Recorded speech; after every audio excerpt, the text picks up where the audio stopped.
췌장암 말기입니다. 길어야 2개월입니다. 담당 의사의 말이 떨어지자 진료실 공기가 얼어붙었습니다. 저는 강민준, 올해 64입니다. 평생 성실하게 살아온 가장이었고 아버지 밑에서 묵묵히 일해온 차남이었습니다. 그런데 지금 제 앞에서 시한부 선고를 받으신 분은 우리 아버지 강태호 회장님이셨습니다. 아버지는 올해 86이십니다. 맨손으로 시작해서 태호건설을 100억대 기업으로 키워내신 분입니다. 그 과정에서 모으신 재산이 정확히 얼마인지는 아무도 몰랐지만 소문으로는 현금만 100억이 넘는다고 했습니다. 이야기 시작 전에 구독과 좋아요 부탁드립니다. 오늘 어디서 듣고 계신가요?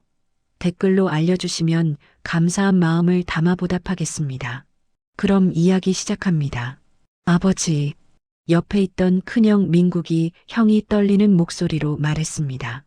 형은 올해 67으로 회사 부사장 자리에 있었습니다. 아버지가 가장 아끼시는 아들이었죠. 의사 선생님, 정말 방법이 없습니까? 이미 다른 장기로 전이가 많이 되었습니다. 항암 치료를 해봐도 수명 연장이 어려울 것 같습니다. 의사의 냉정한 설명이 이어졌습니다. 막내 동생 민지는 소리 없이 눈물만 흘렸습니다. 58배 나이에도 아버지 앞에서는 여전히 어린애 같은 막내딸이었습니다. 아버지는 의외로 침착하셨습니다. 알겠습니다, 선생님. 남은 시간 동안 정리할 게 많으니 퇴원 수속 밟아주시죠.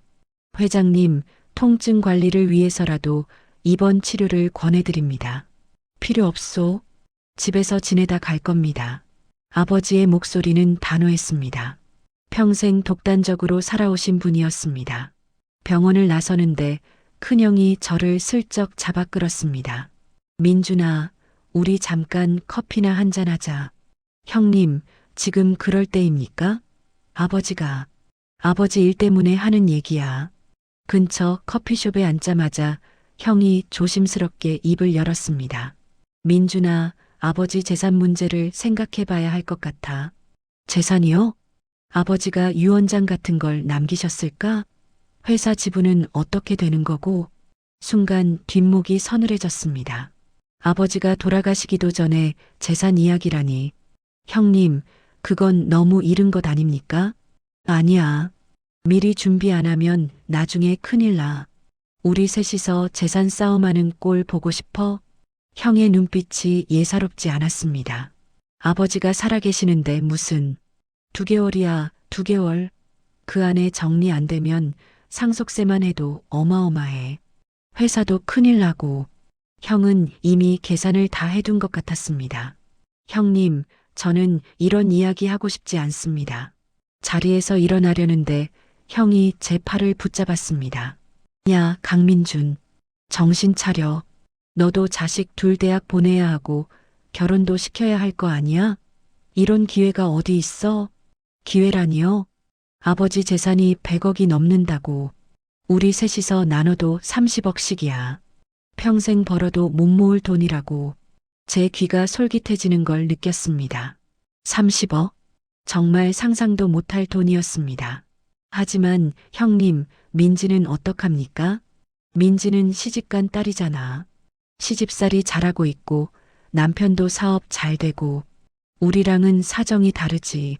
그래도 민준아, 법적으로 보면 아들들이 더 많이 받는 게 맞아. 옛날 방식이긴 하지만 아버지 세대는 그렇게 생각하시잖아. 형의 말에는 일리가 있었습니다. 실제로 아버지는 딸보다 아들을 더 중요하게 여기는 구세대 분이셨습니다. 생각해 보겠습니다.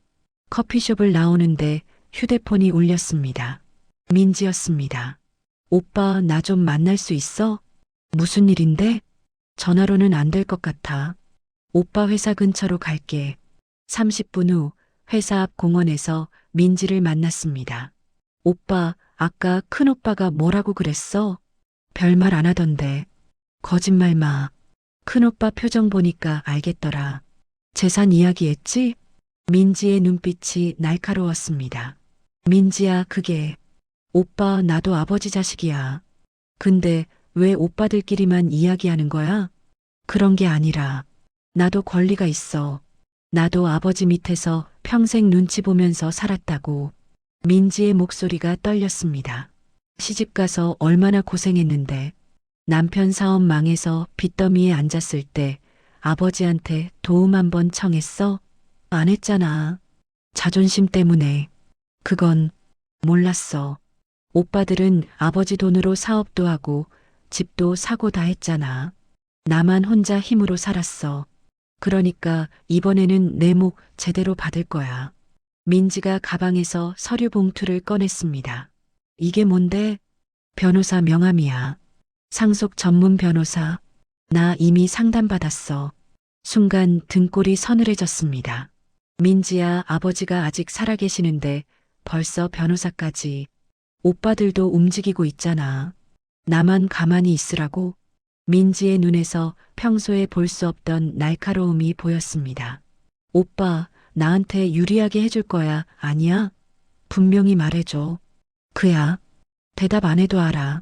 오빠도 큰오빠 편이지. 결국 나만 따돌리려는 거잖아. 민지야, 오해야. 오해 아니야. 민지가 소리를 질렀습니다. 지나가던 사람들이 쳐다봤습니다. 나도 각오했어.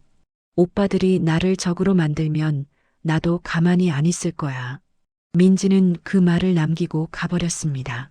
그날 저녁 집에 돌아와 아내에게 오늘 있었던 일을 이야기했습니다. 여보, 내가 잘못 생각하는 걸까요? 아버지가 돌아가시기도 전에 재산 이야기를 하는 게. 아내가 한숨을 쉬었습니다. 당신 마음은 이해해요. 하지만 현실적으로 생각해야죠. 우리 큰아들 내년에 결혼하잖아요. 집도 마련해줘야 하고. 그렇긴 하지만 작은아들도 아직 대학생이고 등록금에 생활비에. 솔직히 우리 형편이 넉넉하지 않잖아요. 아내의 말이 맞았습니다. 저는 평생 월급쟁이로 살았습니다. 큰형처럼 회사에서 높은 자리에 있는 것도 아니었습니다. 장인어른 재산이 정말 100억이 넘는다면서요? 그 중에 조금만 받아도 우리 평생 걱정 없을 텐데. 하지만 형제끼리 싸우는 건 당신 혼자만 착하게 굴면 뭐해요? 큰형님도 움직이고 있고 민지도 벌써 변호사 선임했다면서요? 당신만 손 놓고 있으면 한 푼도 못 받아요. 아내의 말에 뭔가 마음이 흔들렸습니다. 이야기 시작 전에 구독과 좋아요 부탁드립니다. 오늘 어디서 듣고 계신가요? 댓글로 알려주시면 감사한 마음을 담아 보답하겠습니다. 그럼 이야기 시작합니다. 다음 날 아버지 댁에 삼남매가 모였습니다. 아버지가 급하게 부르셨다고 했습니다. 거실에 들어서니 아버지가 소파에 앉아 계셨습니다. 얼굴색이 많이 안 좋아 보이셨습니다. 다들 앉아라. 우리는 각자 자리에 앉았습니다. 분위기가 무거웠습니다. 너희들 다 알다시피 나한테 시간이 얼마 안 남았다. 아버지, 민지가 울먹이며 말했지만 아버지가 손을 들어 막으셨습니다. 울지 마. 나는 각오했어. 중요한 건 내가 죽고 난 뒤야. 아버지가 탁자 위에 두꺼운 서류 뭉치를 올려놓으셨습니다. 이게 내전 재산 목록이다.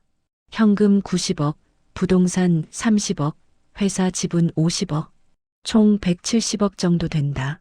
우리는 숨을 죽였습니다. 소문보다 훨씬 많았습니다.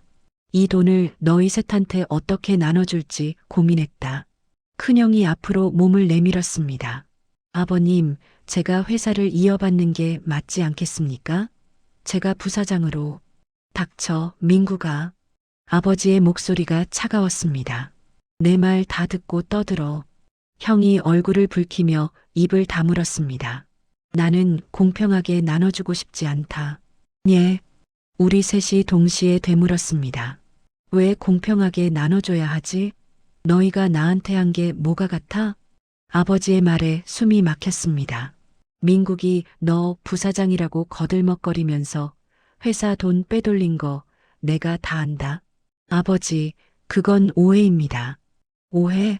작년에 하청업체랑 짜고 리베이트 받은 것까지 다 조사했어. 큰형의 얼굴이 새하얘졌습니다. 민준이 너는 어떻고? 평생 월급쟁이 한다고 안전하게만 살았지. 회사 일에 관심도 없고. 아버지, 민지, 너는 시집간 지 30년이 넘었는데 명절 때 한 번 보기도 힘들어. 바쁘다는 핑계만 대고. 민지가 고개를 숙였습니다. 그러니까 내가 정하겠다. 누가 얼마를 받을지. 아버지가 서류를 펼치셨습니다. 앞으로 2달 동안 너희들을 시험하겠다. 그 결과에 따라 재산을 나눠준다. 1등은 100억, 2등은 50억, 3등은 20억. 순간 공기가 달라졌습니다. 시험이라니요? 그래. 내가 정한 과제를 수행하는 거야. 가장 잘하는 놈이 가장 많이 가져가는 거지. 아버지, 이건 너무. 뭐가 너무해? 평생 이렇게 살아왔잖아. 경쟁하면서. 이번에도 경쟁에서 이기는 놈이 임자야. 아버지의 눈빛이 번뜩였습니다. 첫 번째 과제는 내일부터 시작한다. 각자 일주일간 나를 간병하는 거다. 간병이요? 그래. 식사 준비, 약 챙기기, 병원 모시고 다니기. 누가 가장 정성껏 하는지 볼 거야. 아버지, 우리가 간병인을 고용하면 안 돼. 너희가 직접 해야 해. 하루에 8시간씩 교대로. 못하겠으면 포기해도 좋아. 우리는 서로 눈치만 봤습니다. 내일 아침 6시부터 시작이다. 민국이 너부터. 집으로 돌아오는 길 휴대폰이 울렸습니다. 큰형이었습니다. 민준아, 아버지 완전히 미치신 거 아니야? 저도 당황스럽습니다. 간병이라니. 나는 회사 일도 바쁜데 어떻게 8시간씩 매달려? 간병인 쓰시면 안 됩니까? 아버지가 우리 직접 하래. 이거 뭔가 속셈이 있는 것 같아. 속셈이요? 누가 돈에 얼마나 집착하는지 보려는 거겠지. 100억 때문에 얼마나 굴욕적인 것도 참는지. 형의 목소리에 분노가 섞여 있었습니다. 형님은 어떻게 하실 겁니까? 당연히 해야지. 100억이야, 100억. 그 정도면 회사 빚도 다 갚고 새 사업도 시작할 수 있어. 회사 빚이요? 아, 그거. 아무튼 나는 절대 포기 못해. 민준이 너도 마찬가지잖아. 전화를 끊고 생각에 잠겼습니다. 형이 회사 빚 이야기를 한 게 신경 쓰였습니다. 혹시 아버지가 말씀하신 횡령이 사실인 걸까? 다음 날 새벽 아버지 댁에서 연락이 왔습니다. 민준 씨, 큰형님이 아직 안 오셨는데요. 가정부 아주머니의 목소리였습니다. 예, 6시부터 시작이라고 하셨는데 지금 7시가 넘었어요. 회장님이 화나셔서 큰일 났어요. 급히 아버지 댁으로 전화를 걸었습니다. 아버지, 형님한테 무슨 일 있나 봅니다. 제가 대신. 필요 없어. 민국이는 탈락이야. 예, 약속 시간도 못 지키는 놈한테 100억을 줄 수는 없지. 이제 너랑 민지 둘이서 경쟁하는 거야. 전화가 끊겼습니다. 잠시 후 큰형에게서 전화가 왔습니다. 민준아, 나 탈락했대. 들었습니다. 무슨 일이셨습니까?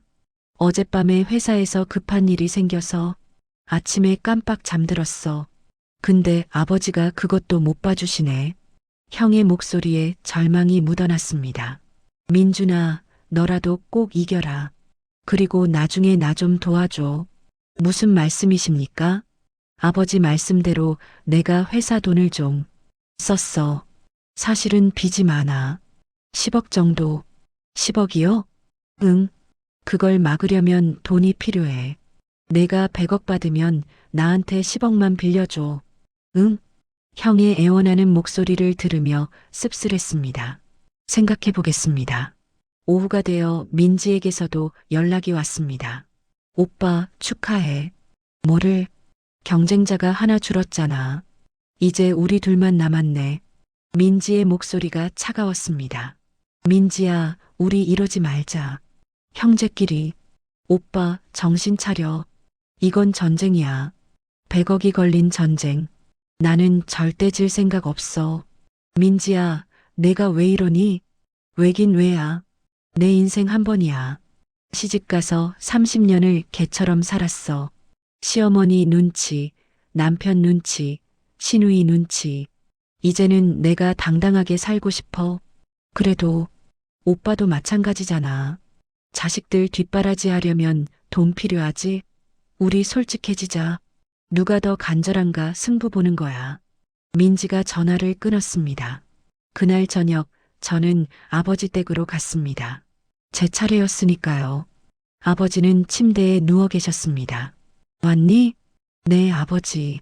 저녁 뭐 드시고 싶으세요? 아무거나. 내가 알아서 해. 부엌으로 가서 죽을 끓였습니다. 아버지가 드시기 편한 음식이었습니다. 죽을 드리고 약을 챙겨드렸습니다. 그리고 등을 문질러 드렸습니다. 민준아. 네, 아버지. 너는 왜 이 시험에 참가하니? 갑작스러운 질문에 당황했습니다. 그게 아버지께서 하라고 하셔서 솔직하게 말해봐. 돈 때문이지? 대답 안 해도 알아. 너희 모두 돈 때문이야. 아버지의 목소리에 실망이 묻어났습니다. 아버지, 죄송합니다. 미안할 건 없어. 나도 평생 돈 때문에 살았으니까. 근데 말이야. 아버지가 천장을 바라보셨습니다. 죽음을 앞두고 보니까 돈이 아무것도 아니더라. 진짜 중요한 건 가족인데 난 그걸 너무 늦게 깨달은 것 같아. 아버지, 너희 엄마가 돌아가실 때도 나는 회사 일 때문에 병원에 못 갔어. 그게 평생 후회야. 아버지의 눈에 눈물이 맺혔습니다. 민준아, 너는 나처럼 살지 마라. 돈보다 중요한 게 있어. 네, 아버지. 하지만 속으로는 다른 생각이 들었습니다.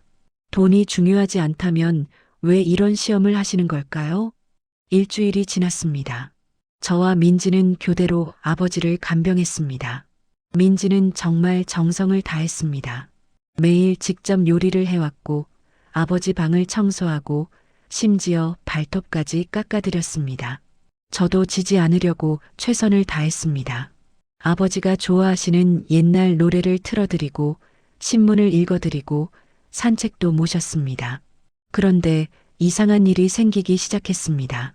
제가 준비한 식사에서 이물질이 나온 겁니다. 아버지, 죄송합니다. 제가 조리할 때 실수를. 괜찮아. 다음부터 조심해라. 하지만 다음 날도 똑같은 일이 벌어졌습니다. 제가 끓인 죽에서 머리카락이 나왔습니다. 아버지의 표정이 굳었습니다. 민준아, 너 요즘 정신 상태가 안 좋니? 아닙니다, 아버지. 정말 조심했는데. 하지만 저는 알았습니다. 누군가 일부러 제 음식에 손을 댄 거라는 걸. 민지였습니다. 그날 밤 민지가 아버지 집에서 나오는 걸 봤습니다. 제 차례가 끝나고 민지 차례가 시작되는 시간이었는데 민지는 1시간 일찍 와 있었던 겁니다. 민지야. 제가 부르자 민지가 놀라며 돌아봤습니다. 오빠, 벌써 왔어? 너 뭐 한 거야? 무슨 소리야? 내 음식에 손댄 거 다 알아. 민지의 얼굴이 굳었습니다. 증거 있어? 뭐? 증거 없으면 입 닥쳐. 오빠도 나한테 똑같이 할 거면서 나는 그런 짓 안 해. 그래. 그럼 바보네. 이건 전쟁이라고 했잖아. 전쟁에서는 수단과 방법을 안 가려. 민지가 차에 타며 말했습니다. 오빠, 착하게 굴면 100억 못 받아. 나처럼 독해져야 해. 차가 떠나는 걸 보며 저는 주먹을 꽉 쥐었습니다. 두 번째 과제를 발표하겠다.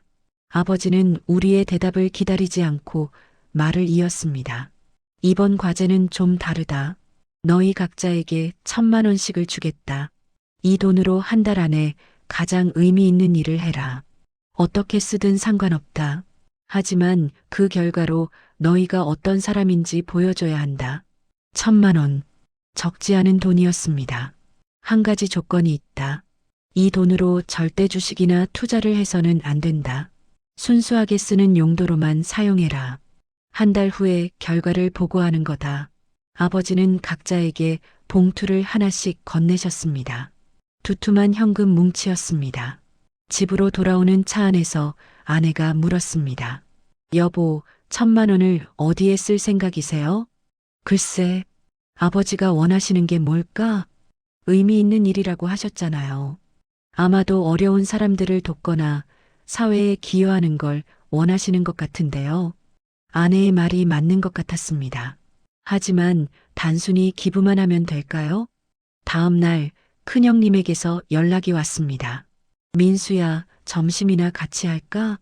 오랜만에 형님과 단둘이 식사를 했습니다. 형님은 소주를 한 잔 드시더니 입을 열었습니다. 민수야, 솔직히 말해서 나는 지난 일주일이 너무 힘들었어. 저도 그랬습니다. 우리가 왜 이러고 있는 걸까? 형제끼리 경쟁하고 서로 의심하고 형님의 목소리에 피로가 묻어났습니다. 사실 된장 바꿔치기 한 거 나야. 예. 순간 멈칫했습니다. 미안하다. 나도 그러고 싶지 않았는데 그냥 이기고 싶은 마음에. 형님이 고개를 숙였습니다. 회사 경영이 생각보다 어려웠어.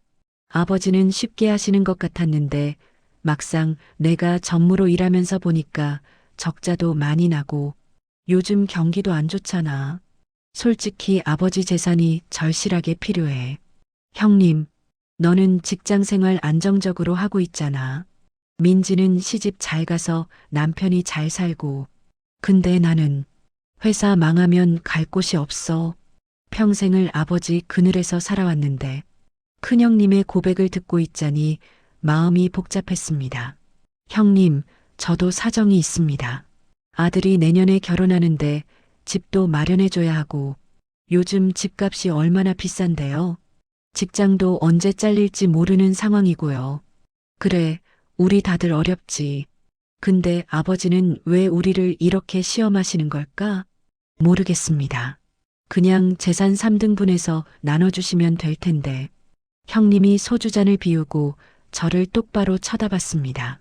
민수야, 우리 협력하자. 진짜로. 무슨 뜻입니까? 이번 과제에서 우리 둘이 비슷한 걸 하는 거야. 그러면 아버지가 민지보다 우리를 높게 평가하실 거 아니야. 그리고 나중에 재산 나눌 때 우리가 좀 더 많이 받을 수 있게. 하지만 그건 민지는 어차피 시집간 딸이야. 우리처럼 절실하지 않아. 민지 남편이 사업도 잘하고 있잖아. 형님의 제안에 솔깃했습니다. 하지만 뭔가 찝찝했습니다. 형님, 생각해 보겠습니다. 집으로 돌아와서도 형님의 제안이 머릿속을 떠나지 않았습니다. 그날 밤 잠자리에 누워서도 계속 고민했습니다. 며칠 후 민지가 집으로 찾아왔습니다. 오빠, 나 좀 도와줄래? 무슨 일인데? 1,000만 원을 어디에 써야 할지 모르겠어. 오빠는 계획 세웠어? 아직 고민 중이야. 민지가 한숨을 쉬었습니다. 나는 고아원에 기부하려고 했는데 그냥 기부만 하면 너무 단순한 것 같아서 뭔가 특별한 게 필요할 것 같은데. 그러게. 오빠, 우리 아버지가 왜 이러시는 것 같아? 글쎄다. 재산 상속 문제 때문이겠지. 아니야, 오빠. 나는 다른 이유가 있는 것 같아. 민지가 제 눈을 똑바로 쳐다봤습니다. 아버지가 우리한테 뭔가를 가르쳐 주려고 하시는 것 같아. 돈보다 중요한 게 뭔지. 민지야, 세상에 돈보다 중요한 게 어디 있니? 있지. 가족이잖아. 민지의 말에 뭔가 가슴이 뜨끔했습니다. 오빠, 우리 이 과제 같이 할래? 1,000만 원씩 모으면 3,000만 원이잖아. 훨씬 더 의미 있는 일을 할 수 있을 것 같은데. 하지만 그럼 우리 셋이 다 같이 합격하거나 탈락하는 거잖아. 그게 뭐 어때? 우리는 형제인데.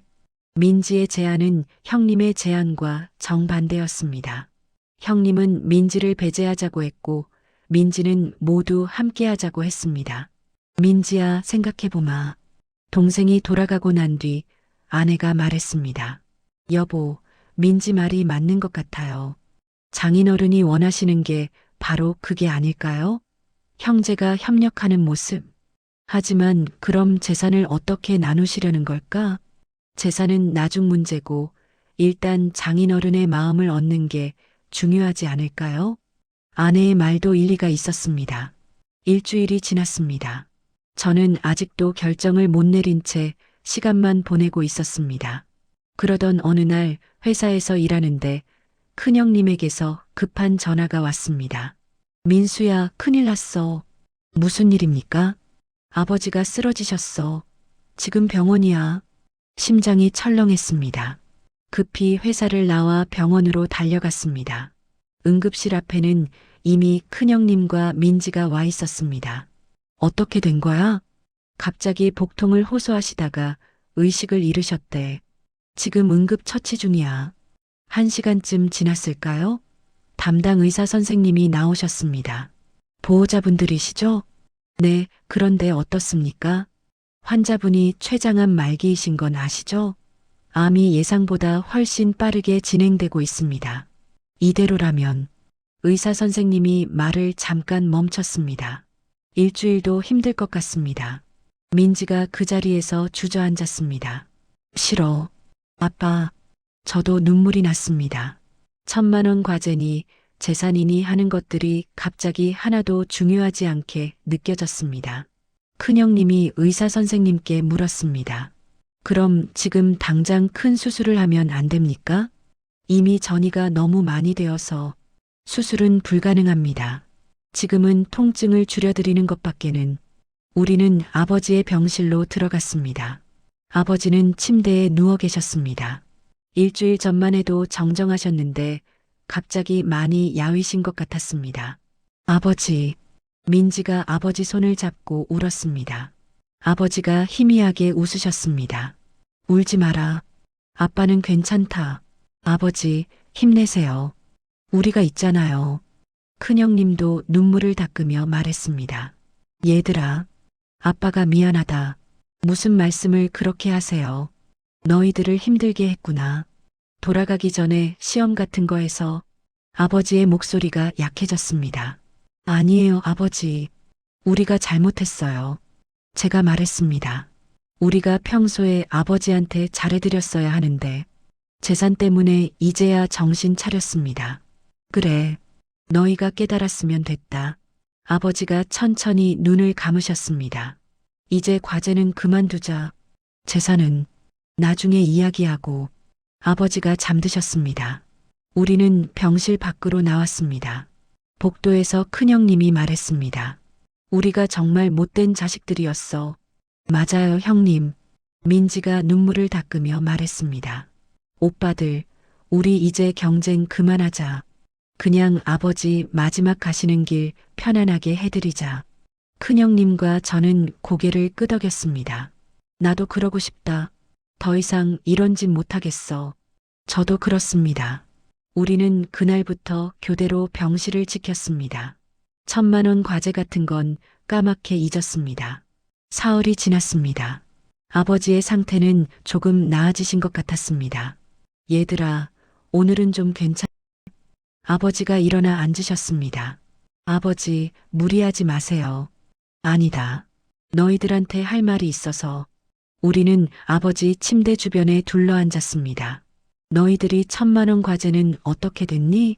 아버지, 그런 건 이제 중요하지 않습니다. 큰형님이 말했습니다. 아니야, 중요해. 너희가 뭘 했는지 듣고 싶구나. 민지가 먼저 말했습니다. 저는 사실 아무것도 못했어요. 계획만 세우다가 아버지가 쓰러지셔서. 무슨 계획이었는데? 동네 독거노인분들께 반찬을 만들어 드리려고 했어요. 1,000만 원으로 한 달치 재료를 사서. 아버지가 고개를 끄덕이셨습니다. 민호는? 큰형님이 머뭇거리다 말했습니다. 저도 못했습니다. 사실은 회사 적자를 메우는 데 쓸까 생각했었습니다. 정직하구나. 죄송합니다, 아버지. 민수는? 저도 마찬가지입니다. 아들 결혼 자금에 보탤까 했었는데 아버지가 쓰러지시고 나니 그런 게 부끄럽더라고요. 아버지가 우리를 한참 바라보시다가 말씀하셨습니다. 너희들 모두 탈락이야. 예. 이번 과제의 정답은 간단했어. 나한테 쓰는 거였어. 우리는 멍하니 아버지를 쳐다봤습니다. 내가 얼마 못 산다는 걸 알면서 1,000만 원을 딴 데 쓸 생각만 하고 있었잖아. 나는 너희가 그 돈으로 나를 위해 뭔가를 해주길 바랐어. 아버지의 말씀에 가슴이 철렁 내려앉았습니다. 마지막으로 맛있는 것도 사 먹고 여행도 가고 그런 걸 함께하고 싶었는데. 아버지, 민지가 또 울기 시작했습니다. 우리가 너무 못난 자식들이에요. 아니다. 너희도 각자 사정이 있었을 거야. 하지만 아버지가 한숨을 쉬셨습니다. 내가 교육을 잘못했나 보다. 돈이 제일 중요한 줄 알게 만들었네. 그날 밤 우리 셋은 병원 로비에서 이야기를 나눴습니다. 우리 아버지 소원 들어드리자. 민지가 말했습니다.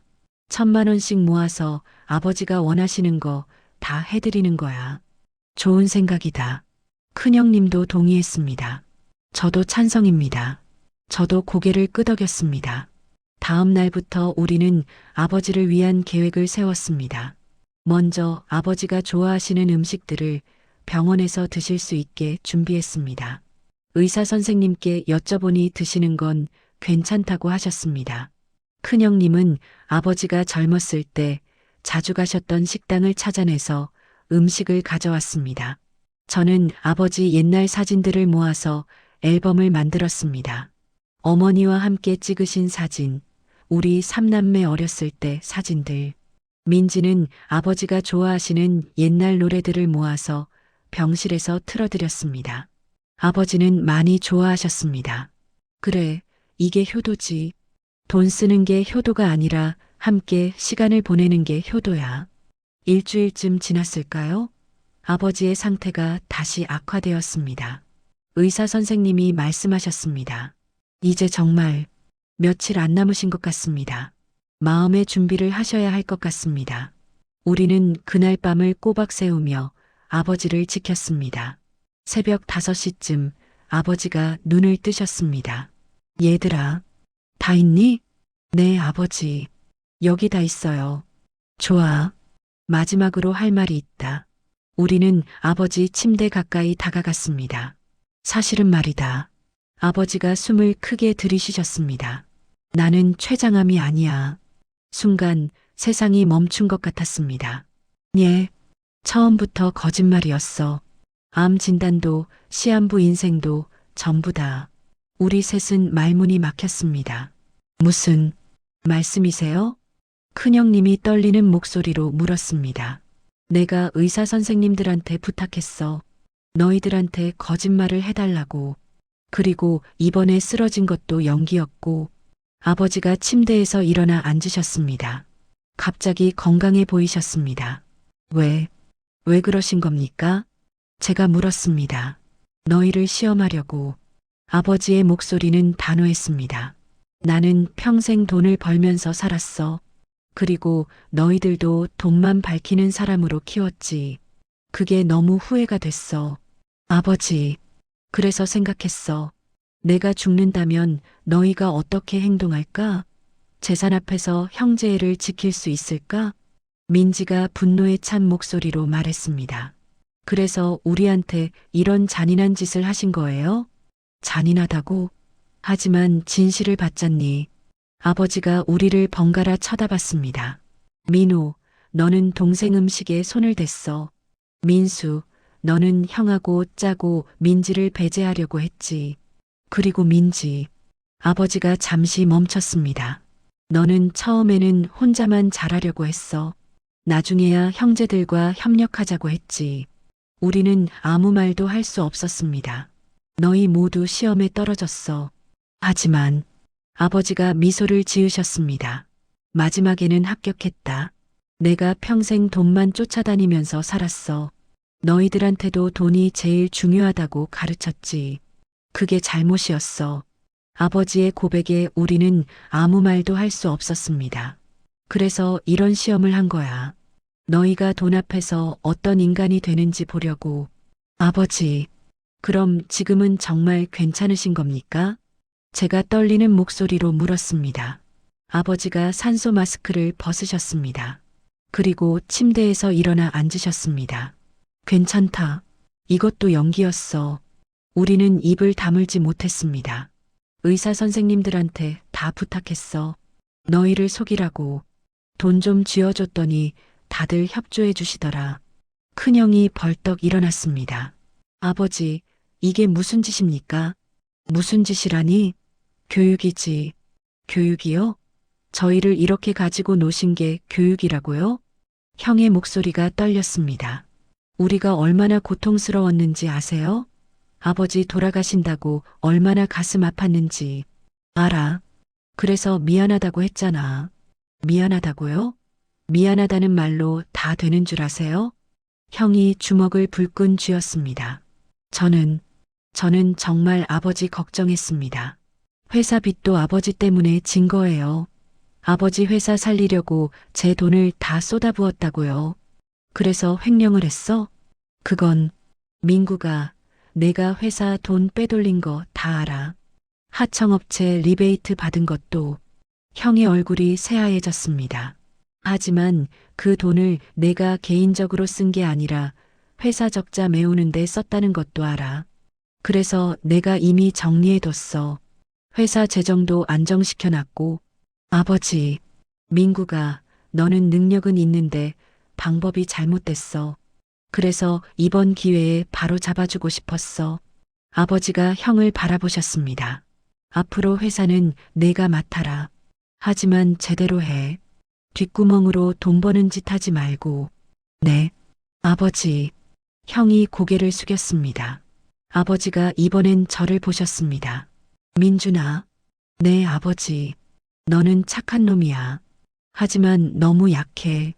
형한테 끌려다니고 민지한테도 당하고. 죄송합니다. 미안할 건 없어. 하지만 앞으로는 좀 더 당당하게 살아라.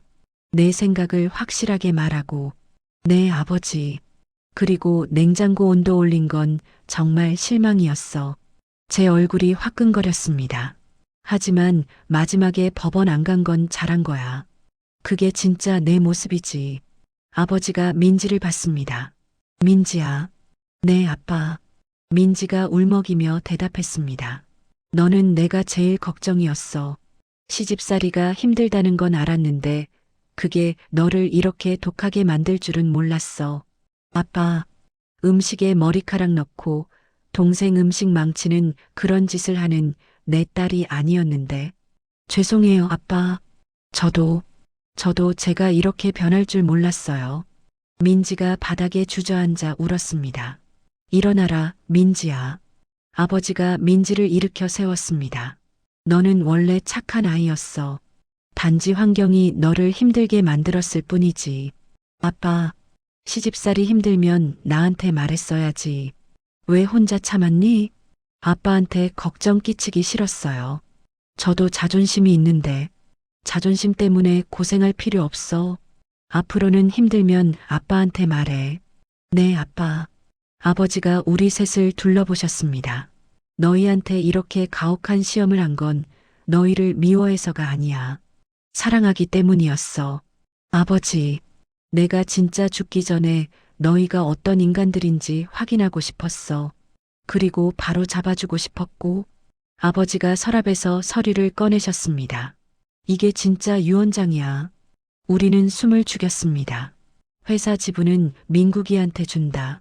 부사장에서 사장으로 승진이야. 하지만 조건이 있어. 조건이요? 회사 수익의 10%는 매년 사회에 환원해라. 장학사업이든 복지사업이든 돈은 벌되 나누면서 벌어라. 네, 아버지. 꼭 그렇게 하겠습니다. 민준이한테는 현금 40억을 준다. 40억이요? 제가 놀라서 되물었습니다. 그래. 내가 평생 월급쟁이로 살면서 고생했잖아. 이제 그만 일하고 하고 싶은 거 해라. 아버지, 감사합니다. 민지한테는 60억을 준다. 예. 민지가 눈을 크게 떴습니다.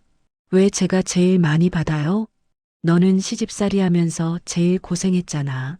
그러니까 보상을 많이 받아야지. 아빠, 민지가 다시 울기 시작했습니다. 그리고 나머지 60억은 내가 공익재단을 만들어서 사회에 환원할 거야. 너희 셋이 이사로 들어가서 운영해라. 네, 아버지. 우리는 고개를 숙였습니다. 이게 내 진짜 뜻이야. 돈을 너희한테 다 주는 게 아니라 사회와 나누면서 쓰라는 거지. 아버지가 우리를 안았습니다. 너희가 이번 일을 통해서 뭔가 깨달았기를 바란다. 돈보다 중요한 게 뭔지. 네, 아버지. 우리는 눈물을 흘렸습니다. 이번에는 욕심 때문이 아니라 진심으로. 병원을 나오는 길 큰형이 저와 민지를 불렀습니다. 야, 우리 저녁이나 먹자. 오랜만에 형제 셋이서 식당에 앉았습니다. 소주를 한 잔씩 따르며 형이 말했습니다. 미안하다, 민준아, 민지야. 뭐가요, 형님? 내가 너무 못됐지. 너희 둘이 협력하자고 할 때 거절하고 혼자 욕심 부리고 저도 마찬가지였어요. 민지가 말했습니다. 저도 오빠들 이간질하고 비겁한 짓 많이 했어요. 나도 그랬어. 제가 고개를 끄덕였습니다. 우리 다 똑같았어. 돈 앞에서 인간성을 잃었지. 우리는 잠시 침묵했습니다. 근데 말이야. 형이 쓴웃음을 지었습니다. 아버지가 정말 대단하신 것 같아. 우리를 완전히 속이셨잖아. 맞아요. 저는 정말 아버지가 돌아가시는 줄 알았어요. 민지가 고개를 끄덕였습니다. 나도 그랬어. 그래서 더 욕심이 났나 봐. 제가 한숨을 쉬었습니다. 근데 형님, 회사 사장 되시는 거 축하드려요. 고맙다. 앞으로 제대로 해볼 거야. 뒷구멍으로 돈 버는 짓은 이제 안 할 거야. 민지야, 너도 60억 받아서 좋겠다. 좋긴 한데, 왠지 부담스러워요. 제가 제일 못했는데 제일 많이 받아서 아버지가 내 고생을 알아주신 거야. 고마운 일이지. 우리는 소주잔을 부딪혔습니다. 앞으로 우리 사이좋게 지내자. 돈 때문에 싸우는 일은 이제 없었으면 좋겠어. 그래, 형님. 그날 밤 집에 돌아와 아내에게 모든 이야기를 했습니다. 40억이요? 아내가 놀란 표정으로 물었습니다. 응, 아버지가 주신대. 세상에, 우리가 40억을. 근데 말이야. 저는 아내의 손을 잡았습니다. 이 돈 받고 보니까 기분이 이상해. 기쁜 것 같으면서도 왠지 씁쓸하고. 왜요? 이 돈을 받기 위해서 내가 얼마나 비겁한 짓을 했는지 생각하니까. 여보, 냉장고 온도 올리고 동생이랑 싸우고 형이랑 담합하려고 하고 정말 한심했어. 아내가 제 손을 꽉 잡았습니다. 이제 알았으면 됐어요. 앞으로 잘하면 되죠. 그래, 앞으로 잘해야지. 며칠 후 아버지 댁에서 가족회의가 있었습니다. 공익재단을 어떻게 운영할지 논의하는 자리였습니다. 재단 이름은 나눔재단으로 하면 어떨까? 큰형이 제안했습니다. 좋은데요. 우리가 받은 걸 나누는 의미니까. 민지가 찬성했습니다. 저도 좋습니다. 제가 고개를 끄덕였습니다. 그럼 사업은 뭘 할까? 장학금 사업은 꼭 했으면 좋겠어요. 민지가 말했습니다. 저처럼 어려운 환경에서 자라는 아이들 도와주는 거요. 좋아. 그리고 독거노인 지원 사업도 하자. 형이 추가했습니다. 저는 청년 창업 지원 사업을 제안합니다. 제가 손을 들었습니다. 젊은 사람들이 꿈을 펼칠 수 있게 도와주는 거죠. 다 좋은 아이디어네. 아버지가 흐뭇하게 웃으셨습니다. 너희가 이렇게 협력하는 모습을 보니 내가 시험한 보람이 있구나. 아버지, 정말 고생 많으셨어요. 고생은 무슨, 너희를 제대로 키우지 못한 게 고생이지. 아닙니다. 아버지가 아니었으면 우리가 이렇게 깨닫지 못했을 거예요.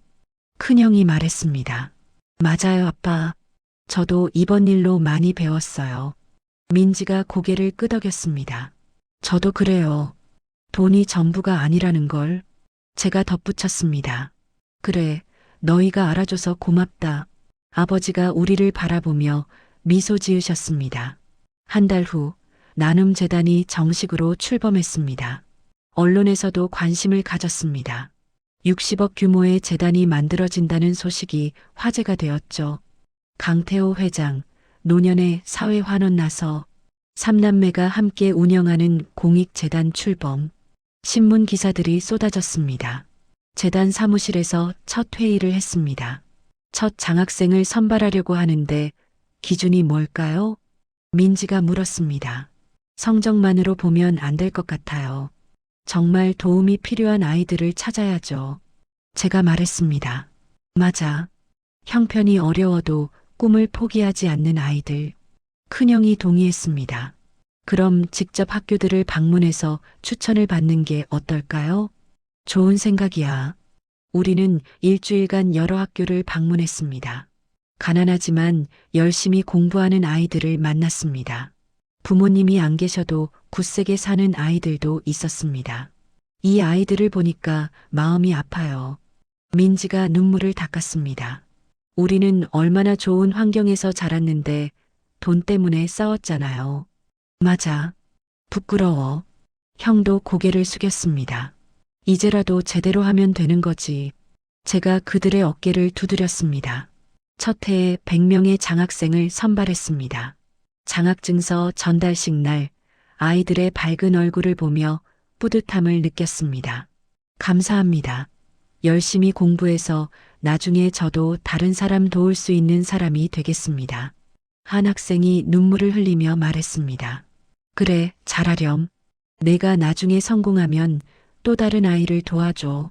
제가 학생의 머리를 쓰다듬어 주었습니다. 행사가 끝나고 형제 셋이 커피를 마셨습니다. 좋다, 정말.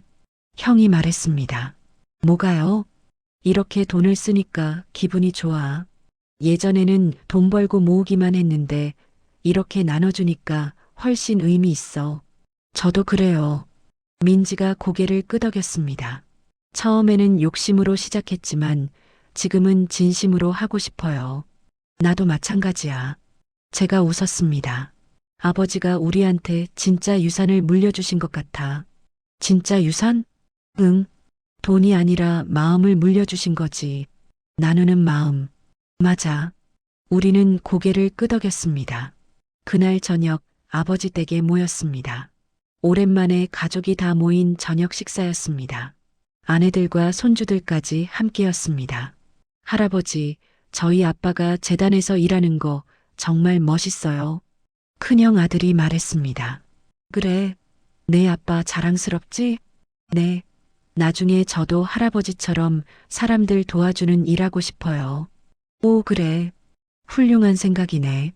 아버지가 흐뭇하게 웃으셨습니다. 할아버지, 이모는요? 제 딸이 물었습니다. 이모도 재단에서 열심히 일하고 계시지. 이모 되게 바빠 보이던데 행복해 보여요. 그래, 이모는 지금 정말 행복해. 민지가 웃으며 말했습니다. 식사를 마치고 거실에 모여 앉았습니다. 아버지가 입을 열었습니다.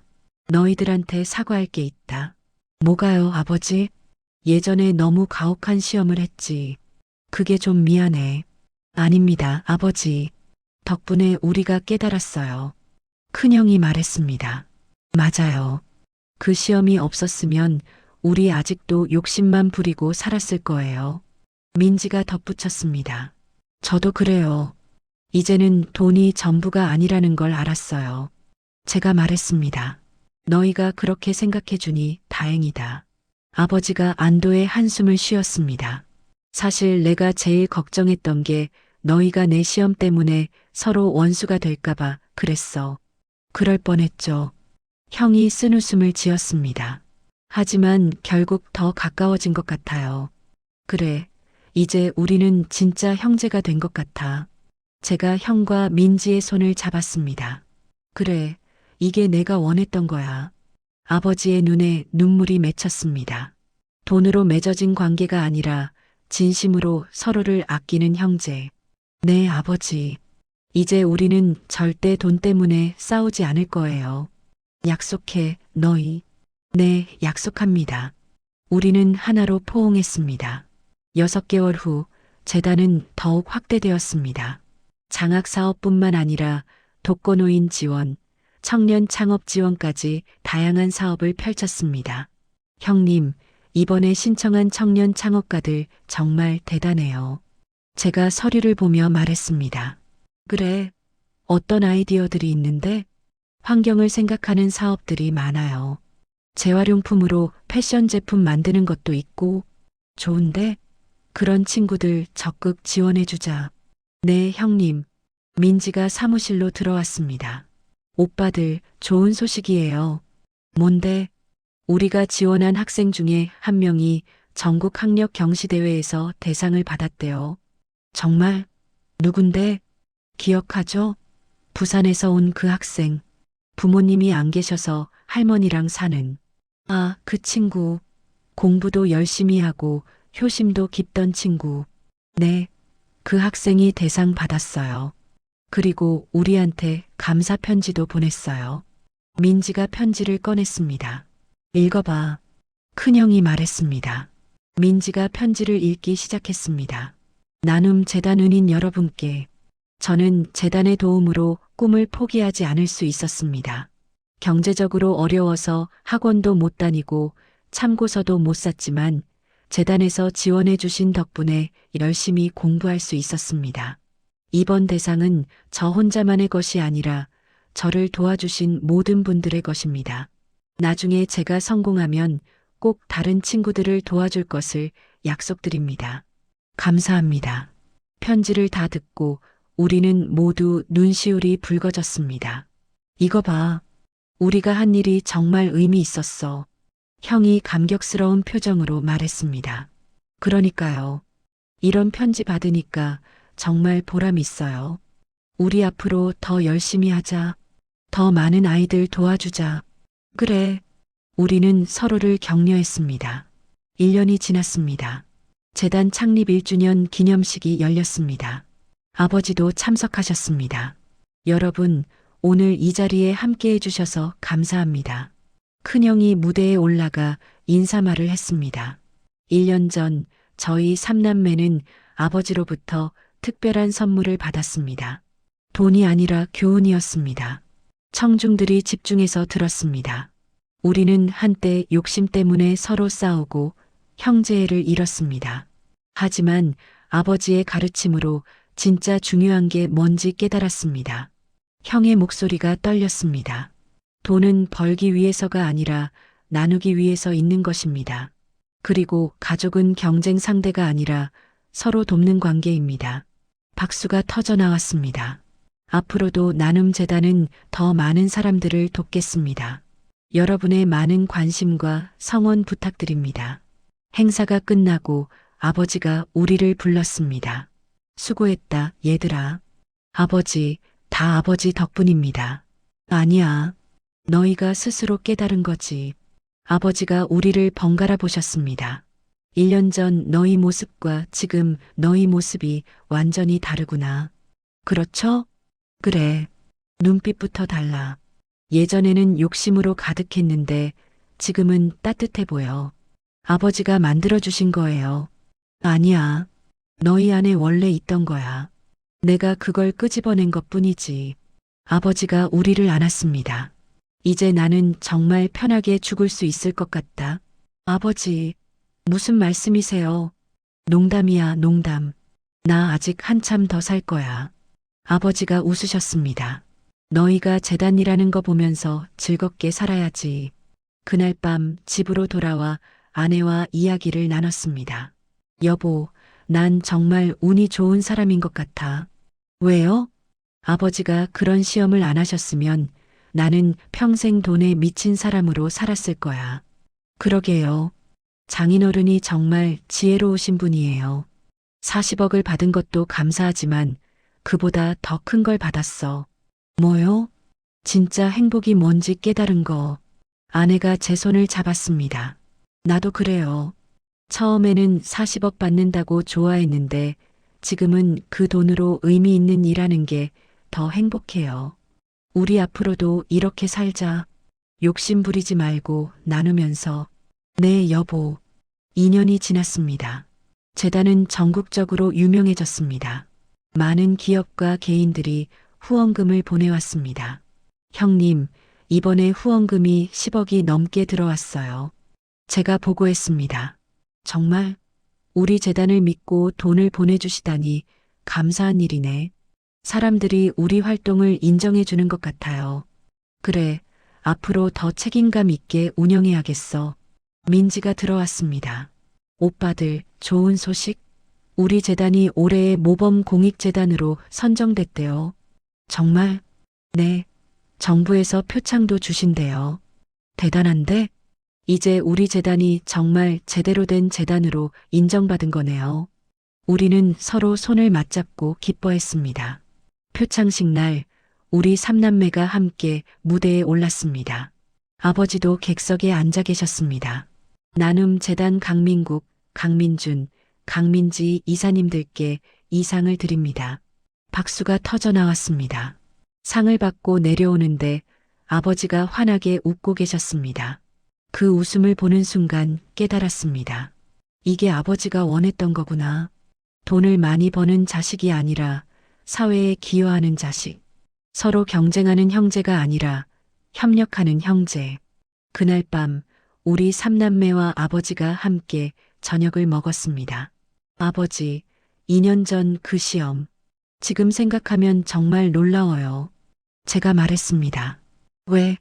우리를 완벽하게 속이셨잖아요. 암 진단서까지 만드시고. 그게 쉽지 않았어. 의사 선생님들 설득하는 게. 어떻게 설득하셨어요? 돈 주고. 역시 우리는 웃었습니다. 근데 아버지, 처음부터 계획하신 거예요? 민지가 물었습니다. 어느 정도는 너희가 돈 앞에서 어떻게 변하는지 보고 싶었거든. 그래서 100억, 50억, 20억 이런 식으로 차등을 두신 거고요. 그래. 너희가 1등 하려고 얼마나 악착같이 구는지 보려고. 완전히 속았어요. 큰형이 고개를 저었습니다. 나는 진짜 아버지 돌아가시는 줄 알았어요. 미안하다. 하지만 그 방법밖에 없었어. 이해해요, 아버지. 덕분에 우리가 변했으니까. 그래, 너희가 변한 게 제일 중요한 거지. 아버지가 흐뭇하게 웃으셨습니다. 그리고 말이야. 아버지가 잠깐 멈추셨습니다. 사실 한 가지 더 거짓말이 있어. 예. 우리는 동시에 아버지를 쳐다봤습니다. 설마, 또 뭐가 있어요? 재산 규모 말이야. 170억이라고 했지? 네. 사실은 250억이야. 예. 우리는 입을 다물지 못했습니다. 왜 숨기신 거예요? 너희가 더 욕심내지 말라고. 그리고 남은 80억은 내가 따로 공익사업에 쓸 거야. 아버지, 놀라지 마. 이것도 다 계획이었어. 아버지가 장난스럽게 웃으셨습니다. 우리는 어이없어 하면서도 웃음이 나왔습니다. 아버지 정말 대단하세요. 그래, 나 좀 대단하지? 아버지의 익살스러운 표정에 우리는 한바탕 웃었습니다. 식사를 마치고 집으로 가는 길 큰형이 말했습니다. 야, 80억이 더 있었대. 그러게요. 저도 놀랐어요. 근데 말이야. 형이 잠시 멈췄습니다. 전혀 욕심이 안 나네. 저도요. 제가 웃었습니다. 예전 같았으면 그 돈 어떻게 받을까 궁리했을 텐데. 나도 그래.